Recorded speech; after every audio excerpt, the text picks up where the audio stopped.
Hey, what is going on, everyone? I hope you guys are doing well out there today. So just wanted to hop on real quick, and I wanted to talk about a topic that some people agree on, some people don't agree on, just like any other financial topic or any other topic in real life, generally speaking. So let's talk about co-signing. If I were to ask you, when is the right time to co-sign, what would you say? You know, my answer personally would be never.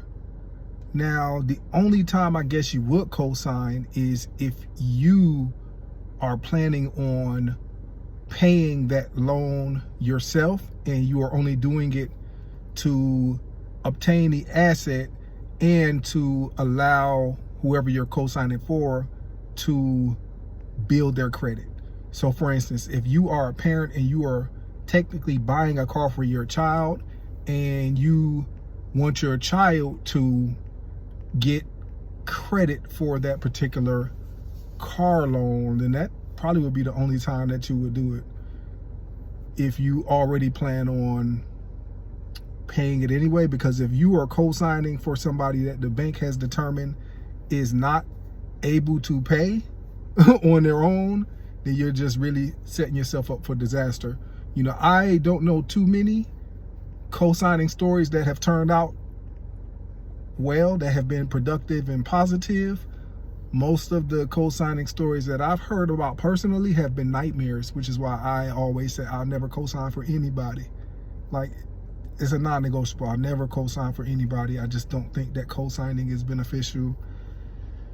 Like I said, unless you are going to be paying it anyway. You know, we're done with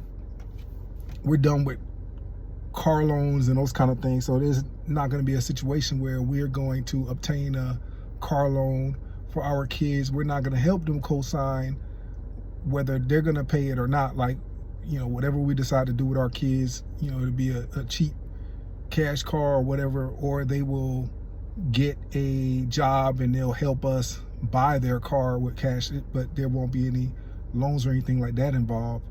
So I just don't believe in co-signing. Now, you know, there are obviously exceptions to the rule. You know, you can't look at a situation where it's maybe 1 out of 10 or 1 out of 5 success rate and say, oh, see, this is the example we're going to use for why it's okay to co-sign. Like, I already know that there are exceptions to every rule. You know, I don't generalize anything. I'm just going by what I would do, and I don't plan on co-signing for my kids. Now, if you are going to co-sign for your children for anything, student loans or car loans, whatever that may be, you just need to be prepared to pay.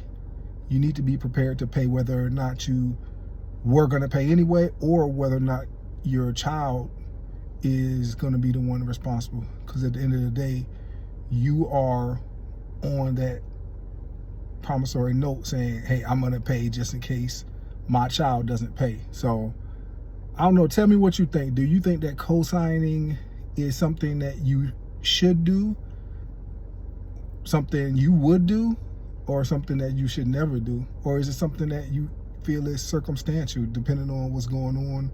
It might be a good idea to co-sign or not to co-sign. I will tell you this, you know, regardless of what you decide to do as far as co-signing is concerned, you should absolutely never co-sign anything for a boyfriend, a girlfriend, a friend, or anything like that. Like, I don't know. I've seen that happen too. I don't know. You co-sign for family members, that ends up bad. Then you co-sign for friends, that ends up bad. Like, never co-sign. That's just, I guess that's the best way to put it. So, hey, tell me what y'all think in the comments below. Appreciate the support, and we'll probably have a more in-depth video about co-signing. If you've had a nightmare story, put it in the comments. If you've had a great story, put it in the comments. So I'd love to hear your thoughts. All right, y'all take it easy.